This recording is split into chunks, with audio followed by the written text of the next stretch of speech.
Good morning friends, welcome to team star classes. मैं हूँ आयुषी और आज है 23 मई और 23 में से करंट अफेयर्स के जितने भी इंपॉर्टेंट क्वेश्चंस थे आज हम इस वीडियो में डिस्कस करेंगे। तो आज का जो हमारा पहला क्वेश्चन है वो है अंतर्राष्ट्रीय जैव विविधता दिवस international day for biological diversity कब मनाया जाता है। तो इसका सही ऑप्शन है ऑप्शन बी 22 मई। अंतर्राष्ट्रीय जो जैव विविधता दिवस है international day for biological diversity जो है वो 22 मई को मनाया जाता है। और 2021 में इसकी जो थीम थी हम समाधान का हिस्सा है, we are part of the solution थी। और इस नारे को जो था वो पिछले साल के जो अति महत्वपूर्ण एक विषय था हमारे समाधान प्रकृति में है, अवर सॉल्यूशन आर इन नेचर के तहत उत्पन्न गति की निरंतरता के रूप में चुना गया है, जो एक अनुस्मारक के रूप में कार्य करता है कि जैव विविधता कई सतत विकास चुनौतियों का उतार बनी हुई है। इसका हमारा सेकंड क्वेश्चन है, हाल ही में कितने सांस्कृतिक विरासत स्थलों को यूनेस्को की विश्व धरोहर सूची में जोड़ा गया है। तो इसका सही ऑप्शन है ऑप्शन सी 6 विरासतों को। तो जो 6 विरासतें थी उन्हें सांस्कृतिक विरासत स्थलों को यूनेस्को की विश्व धरोहर की सूची में जोड़ा गया है। इसके साथ ही यूनेस्को की जो विश्व धरोहर स्थलों के संभावित सूची में स्थान की कुल संख्या जो है वो बढ़कर 48 हो चुकी है।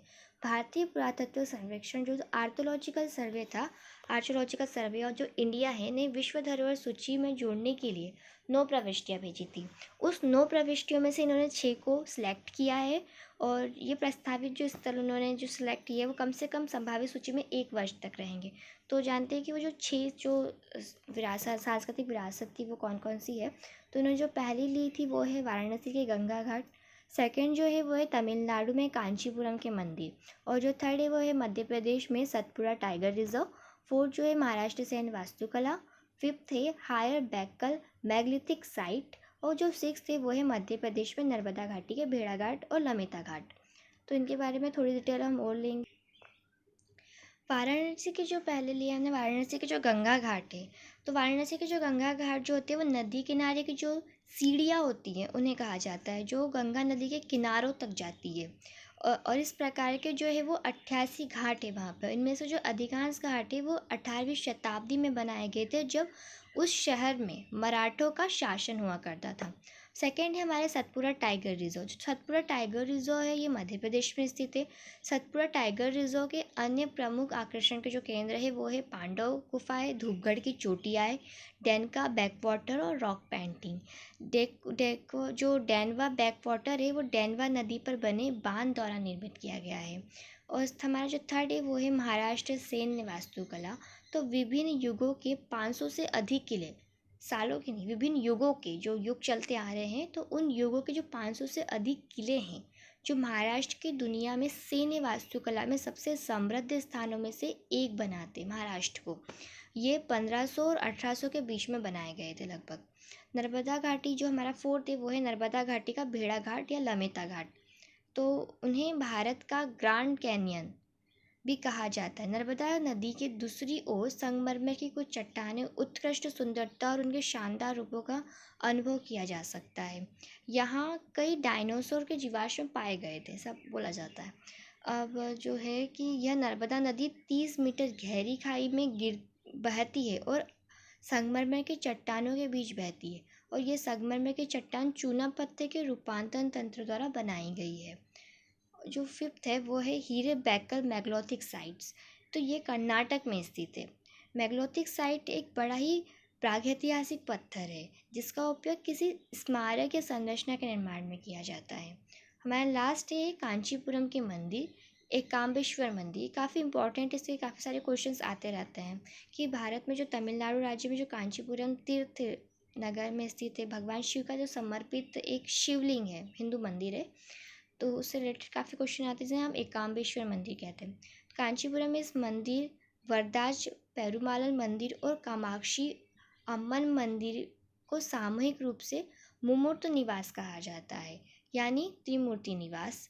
और तमिल भाषा में मु का अर्थ होता है 3, मतलब मुमूर्त निवास या त्रिमूर्ति स्थान या 3 निवास ऐसा हम कह सकते हैं।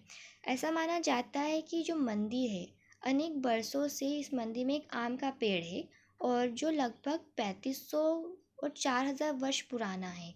और इस पेड़ को हर शाखा पे जो होते हैं वो अलग अलग आम लगते हैं, और इन जो आम का स्वाद होता है वो भी अलग अलग ही होता है। तो इस पेड़ के नीचे माँ जो पार्वती थी वो शिव जी की आराधना कर रही थी, माता पार्वती। और मतलब उन्हें प्राप्त करने के लिए जो भी उनका वो था, और उसी आम के पेड़ के नीचे मिट्टी या बालू में से एक शिवलिंग उन्होंने बना दिया था और घोर तपस्या करी थी।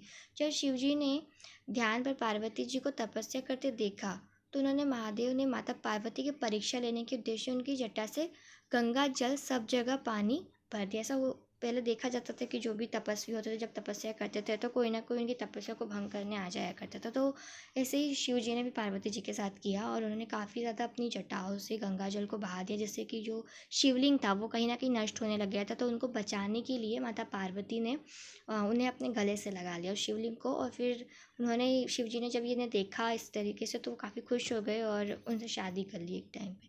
तो ये काफ़ी मतलब पौराणिक कथाएँ हैं। और तो ये आता है कहीं ना कहीं क्वेश्चन इससे रिलेटेड, तो आप इन्हें एक बार फिर पढ़िएगा। और जो ये दिख रहा है आपका भी इस साइड जाए, तमिलनाडु साइड, तो ये काफ़ी ज़्यादा बहुत ही अच्छी सुंदर स्मारक वगैरह बनी हुई है धार्मिक स्थल से, तो इनमें इनमें भी आप विज़िट कीजिएगा। तो बढ़ते हैं हमारे नेक्स्ट क्वेश्चन की ओर। क्वेश्चन नंबर जो हमारा 3 है, स्मार्ट सिटी परियोजना के कार्यान्वयन की प्रगति के आधार पर भारत के 36 राज्यों और केंद्र शासित प्रदेशों में पहला स्थान किसने प्राप्त किया है? तो इसका सही ऑप्शन है option A Jharkhand. Smart city परियोजना के कार्यान्वयन की प्रगति के आधार पर भारत के जो 36 राज्यों और केंद्र शासित प्रदेशों में पहला स्थान जो है वो झारखंड ने प्राप्त किया है। झारखंड इस रैंकिंग में झारखंड पहले पर है और राजस्थान दूसरे स्थान पर है। और झारखंड के बारे में हम थोड़ा डिटेल लेंगे तो झारखंड की जो स्थापना की गई थी वो 15 नवंबर 2000 को की गई थी। और उसके जो कैपिटल, उसकी जो राजधानी है वो रांची है।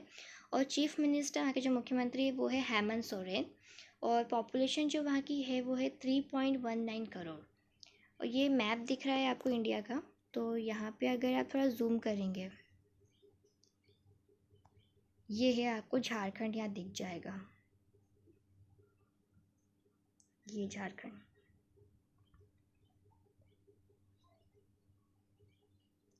तो एक क्वेश्चन आता है कि जो झारखंड है वो के आसपास कितनी सीमाएं हैं, तो कितनी सीमाओं से लगा हुआ है, तो ये कुछ सीमाएं हैं यहाँ से। अगर आप इसको जूम करेंगे तो आपको क्लियर शो होगा। इससे ये बिहार से या वेस्ट बंगाल की है या उड़ीसा साइड से लग रही है, तो इससे भी आप पढ़िएगा। एक क्वेश्चन आता है कि झारखंड कितनी सीमाओं से लगा हुआ राज्य है। आज का हमारा 4th क्वेश्चन है, भारतीय नौसेना का पहला विध्वंसक INS राजपूत किस तिथि को सेवा मुक्त कर दिया गया है? तो इसका सही ऑप्शन है ऑप्शन बी 21 मई 2021 को। भारतीय नौसेना का जो पहला विध्वंसक INS राजपूत था उसे 21 मई 2021 को सेवा मुक्त कर दिया गया है। इसे 4 मई 1980 को कमीशन किया गया था। अब 41 वर्षों तक सेवा प्रदान करने के बाद इसे विशाखापट्टनम के नौसेना डॉकयार्ड में बंद कर दिया गया है। काफ़ी मतलब 41 सालों तक उन्होंने अपनी सेवाएं दी है। और INS राजपूत को रूस ने 21 कम्युनाइट से शिपयार्ड में बनाया था। उस समय इसका मूल रूसी नाम था नांदेजनी। मतलब पहले ये रूस में था, उसके बाद रूस ने इसे इंडिया को दे दिया था और इंडिया ने इसका नाम रख दिया था, नया नामकरण हुआ था इंडिया में इसका INS राजपूत। और ये 41 वर्षों तक सेवा प्रदान कर चुका है और इसके बाद आज इसे सेवा मुक्त किया गया है। 21 मई को किया गया था। INS राजपूत के कुछ इम्पोर्टेंट हम पढ़ लेते हैं। तो इसमें है कि INS राजपूत ने पश्चिम और पूर्वी दोनों ही बेड़े के लिए सेवा, और उसके पहले कमांडिंग ऑफिसर कैप्टन गुलाब मोहन लाल हीरानंद जी थे। इसके जो पहले कैप्टन थे वो थे कमांडिंग ऑफिसर कैप्टन गुलाब मोहन लाल हीरानंद जी। और सेकेंड है इसका, यह एक भारतीय सेना रेजिमेंट राजपूत रेजिमेंट के साथ जुड़ा पहला भारतीय नौसेना जहाज है। इसने ऑपरेशन अमन, ऑपरेशन पवन, ऑपरेशन कैक्टस आदि सहित कई ऑपरेशनों में भाग लिया है।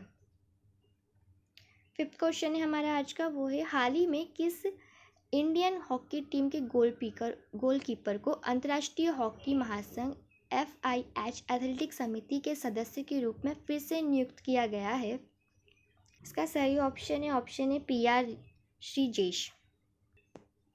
हाल ही में पीआर श्रीजेश हॉकी टीम के जो गोलकीपर को अंतर्राष्ट्रीय हॉकी महासंघ एथलेटिक्स समिति के सदस्य के रूप में फिर एक बार नियुक्त किया गया है। पीआर श्रीजेश जो थे वो 2017 से पैनल के सदस्य हैं। हाल ही में निर्वाचन समिति द्वारा 4 नए सदस्यों की नियुक्ति की गई है, जिनमें से पीआर श्रीजेश का नाम भी शामिल है। 4 नए सदस्यों में श्रीजेश पर्टू, मॉर्लेना रैबच्चा, मोहम्मद बी और मैट स्वान का नाम भी शामिल है। अंतर्राष्ट्रीय हॉकी महासंघ जो है उसके बारे में हम थोड़ा पढ़ेंगे तो उनका जो मुख्यालय है वो लुसाना स्विट्ज़रलैंड में है और इसकी जो स्थापना थी वो 7 जनवरी 1924 को हुई थी। पेरिस में है और जो इसके सीईओ थे वो है थियरी वेइल। हमारा 6 क्वेश्चन है, हाल ही में किसने एक कोविड-19 एंटीबॉडी डिटेक्शन किट डिपकोवन को विकसित की है? तो इसका सही ऑप्शन है ऑप्शन डी, भारतीय रक्षा अनुसंधान और विकास संगठन DRDO।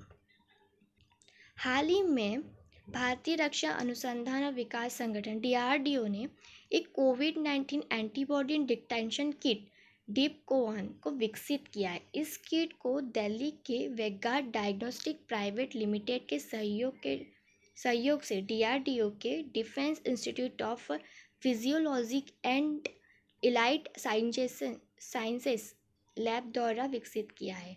डिपकोवन का उद्देश्य मानव सीरम या प्लाज्मा में IgG एंटीबॉडी का गुणात्मक पता लगाना जो SARS-CoV-2 के संबंधित एंटीजन को लक्षित करता है।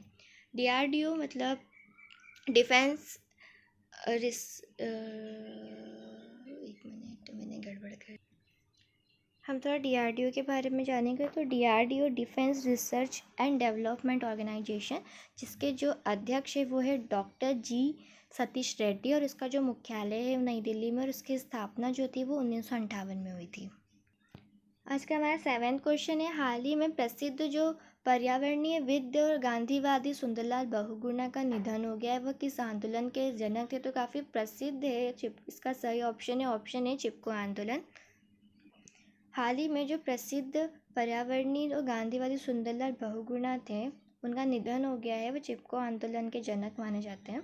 बहुगुणा ने स्थानीय महिलाओं के साथ मिलकर 70 के दशक में पारिस्थितिक रूप से संवेदनशील क्षेत्रों में पेड़ों की कटाई को रोकने के लिए चिपको आंदोलन की स्थापना की थी।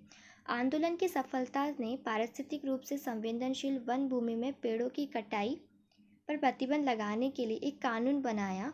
उन्होंने चिपको आंदोलन का नारा भी गढ़ा, पारिस्थितिक स्थायी अर्थव्यवस्था, ecology is a permanent economy. अगर ये बहुत बार एग्जाम में आता है कि चिपको आंदोलन में जो नारा दिया गया था वो क्या था और किसके द्वारा दिया गया था, तो जो नारा था वो था पारिस्थितिकी स्थायी अर्थव्यवस्था, ecology is the permanent economy, और ये दिया गया था सुंदरलाल बहुगुणा के द्वारा। और एक क्वेश्चन भी आता है कि जो चिपको आंदोलन की शुरुआत थी वो किस राज्य में हुई थी? तो उत्तराखंड में हुई थी, चमोली जिले में। आज का हमारा 8 क्वेश्चन है, हाल ही में बंगाल की खाड़ी में किस चक्रवात के आने की पुष्टि की गई है? तो इसका सही ऑप्शन है ऑप्शन सी, यास चक्रवात। हाल ही में बंगाल की खाड़ी में यास चक्रवात के आने की पुष्टि की गई है। भारतीय जो मौसम विज्ञान विभाग के अनुसार यास चक्रवात 26 मई को ओडिशा पश्चिम बंगाल तट से टकरा सकता है। यह चक्रवात ओडिशा और पश्चिम बंगाल के हिस्सों को प्रभावित करेगा। इस चक्रवात के मद्देनज़र ओडिशा और पश्चिम बंगाल में चक्रवात से सुरक्षा के लिए तैयारी की जा रही है। इसके अलावा भारतीय नौसेना को भी हाई अलर्ट पर रखा गया है।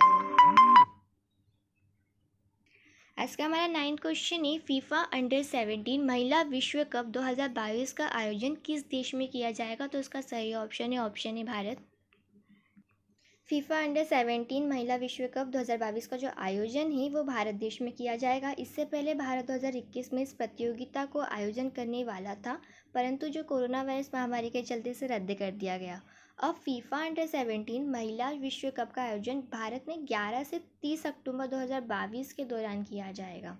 यह भारत में होने वाले दूसरा फीफा टूर्नामेंट होगा। इससे पहले भारत ने 2017 में पुरुषों के अंडर-17 फुटबॉल विश्व कप का आयोजन सफलतापूर्वक किया था।